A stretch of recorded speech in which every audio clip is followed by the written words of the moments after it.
Bem, Daniel, pegando esse exemplo que você mesmo falou na abertura do conteúdo, importante a gente destacar a inserção da tecnologia em procedimentos cirúrgicos e, nesse caso, tratando do coração, a inteligência artificial entrando de vez também nessa parte envolvendo as cirurgias aqui no Brasil. Obviamente não se tem muita informação sobre esse procedimento, mas querendo ou não, é um avanço diante de tudo que a gente vem passando e vem crescendo com esse mundo tecnológico. Mas abordando esse tema coração, a gente conversa com o Dr. João Vitor Sampaio, aqui de Cachoeira do Sul, tratando exatamente sobre o coração. Doutor, de uma forma geral, como cuidar bem do coração? A gente sempre sabe que é um órgão que as pessoas elas se sentem preocupadas em ter uma normalidade dentro de uma rotina de vida como um todo. A gente sabe que existe a parte hereditária que é levada em conta nesse tipo de situação. Mas, em resumo, como manter o coração saudável? Boa tarde. Bom, boa tarde, primeiramente. Alimentação saudável, atividade física regular, não fumar, evitar o sedentarismo, evitar a obesidade, evitar fatores estressantes, né, o estresse. E tem o fator genético. Esse é o fator genético, né, a gente não tem como mudar. Mas, de uma forma geral, esses são os principais fatores que a gente deve, os fatores de risco, né, que a gente deve evitar para ter algum tipo de evento cardiovascular, como infarto, AVC, enfim. Seguidamente a gente vê notícias e até mesmo relato de médicos que cada vez mais aparecem situações em pessoas mais jovens, problemas no coração. Até antes mesmo a gente gravar, o doutor comentava que hoje se consegue ter acesso a mais informação por conta dessa tecnologia, o diagnóstico é mais fácil para essa situação. Por que isso acontece? Por que a gente ampliou esse campo de diagnóstico de pessoas mais jovens? Realmente a gente tem visto nos últimos anos, né, um aumento importante de pacientes jovens que têm tido infarto, AVC. Provavelmente isso deve a uma mudança de vida que aconteceu nos últimos anos, né? Alimentação inadequada. Hoje em dia todo mundo prioriza o que é mais rápido, aquela comida mais rápida, aquela comida pronta, o fast food, né? Então essa mudança de alimentação, essa mudança de hábito alimentar contribuiu bastante, né? Tanto é que a gente tem um crescente de número de obesos no mundo inteiro, né? Isso é um fator de risco importante. E aí depois disso aí vem o aumento do colesterol, enfim, e aí acaba virando uma bola de neve, né? Como a gente diz. E sim, como a gente teve essa mudança de hábitos nos últimos anos, isso contribuiu bastante para aumentar o índice de pacientes jovens, né? Como a gente falou, abaixo dos 40 anos, às vezes até bem menos, que estão tendo infarto, né? Claro que tem fator genético, né? Às vezes o único fator de risco é o fator genético, mas essa mudança de estilo de vida aí dos últimos anos contribuiu enormemente para o aumento desse índice.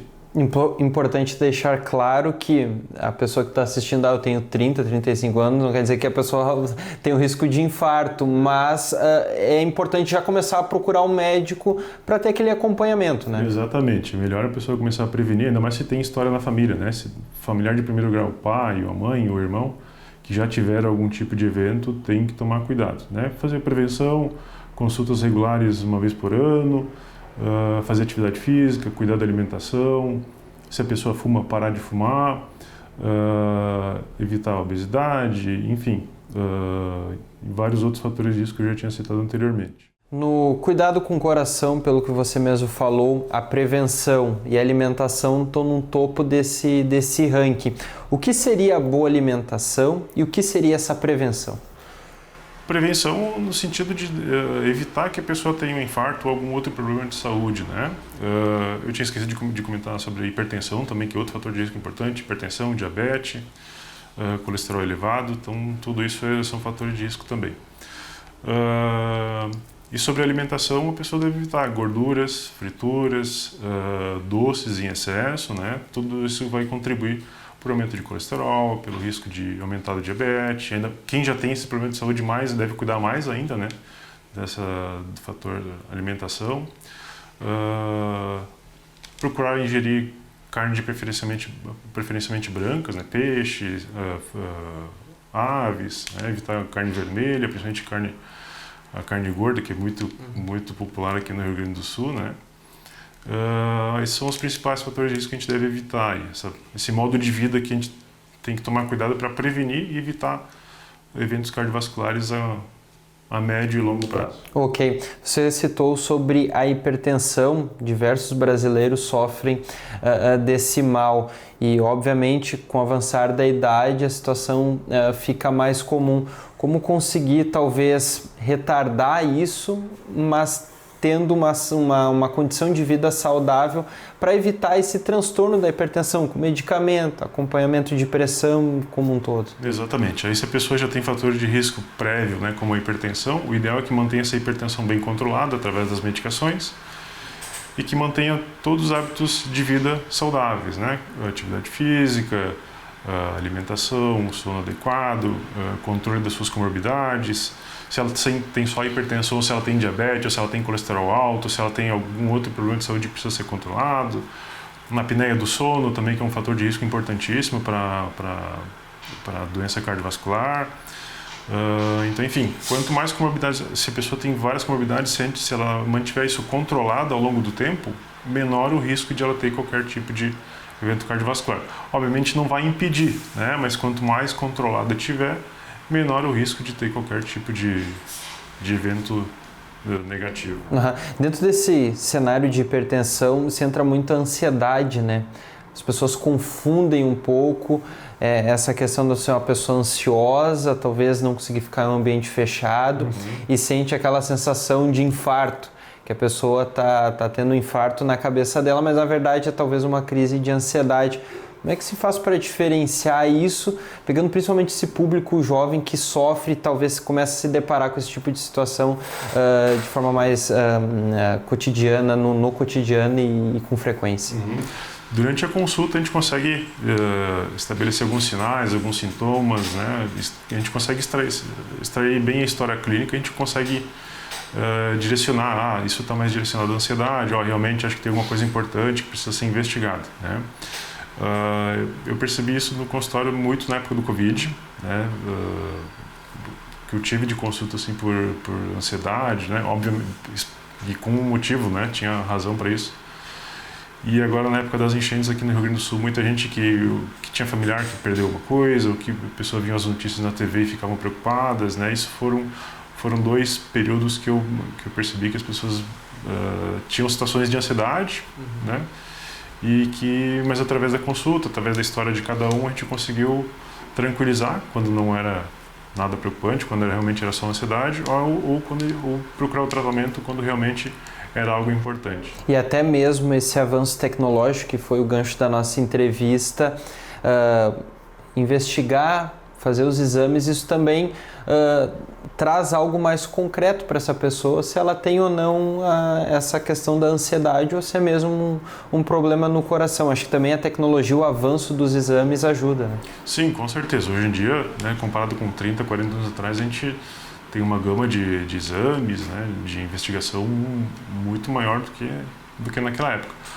Mas é o que eu sempre digo, o exame ele é sempre complementar, né, para a gente chegar no diagnóstico. A história clínica, né, a história que o paciente te relata, e o exame físico são primordiais assim, para te direcionar para algum diagnóstico ou para a investigação de um possível diagnóstico, né? Muita gente chega aqui, eu quero fazer tal exame, porque um vizinho fez e é um exame muito bom. Era muito bom para o caso dele, porque estava investigando uma coisa. Agora, a pessoa chega aqui escolhendo qual exame quer fazer. Eu sempre digo, o exame ele é complementar a uma investigação. A gente está pensando em alguma coisa, a gente solicita o exame para investigar ou excluir, né, para confirmar, para excluir um diagnóstico. Então, história clínica e exame físico e no caso da cardiologia, história clínica, exame físico e eletrocardiograma são primordiais para uma primeira avaliação. Para a gente finalizar, sempre reforçando esses cuidados de alimentação, prevenção e principalmente ter uma rotina saudável para não ser surpreendido, né? Em resumo é isso. Exatamente, eu sempre digo para meus pacientes, prevenir, a prevenção é o melhor remédio, né? Se a gente for pensar, muita gente chega aqui, eu não sinto nada, eu estou bem, foi um familiar que pediu para vir fazer check-up. Só que a maioria dessas patologias que eu citei, como a pressão alta, diabetes, o colesterol aumentado, elas não dão sintomas nenhum. Então, essa é a importância de fazer avaliações, pelo menos anuais, né, de investigação, e aliado a isso, manter hábitos de vida adequados, né? Como eu falei, sono adequado, alimentação saudável, atividade física, obviamente cada um na sua possibilidade, né? Idealmente a gente sugere no mínimo 150 minutos de atividade física moderada, né? O que seria isso?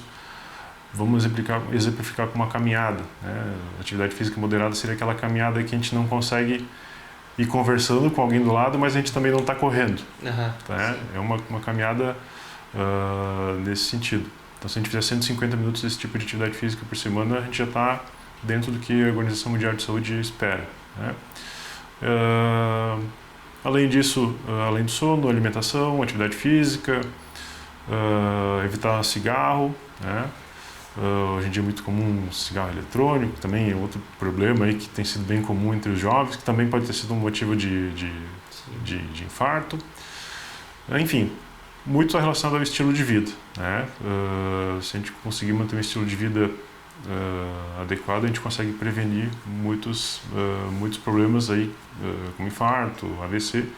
Tá certo, doutor. Agradeço o relato, a gente compartilhando aqui no NT Sul dicas para você cuidar bem do coração.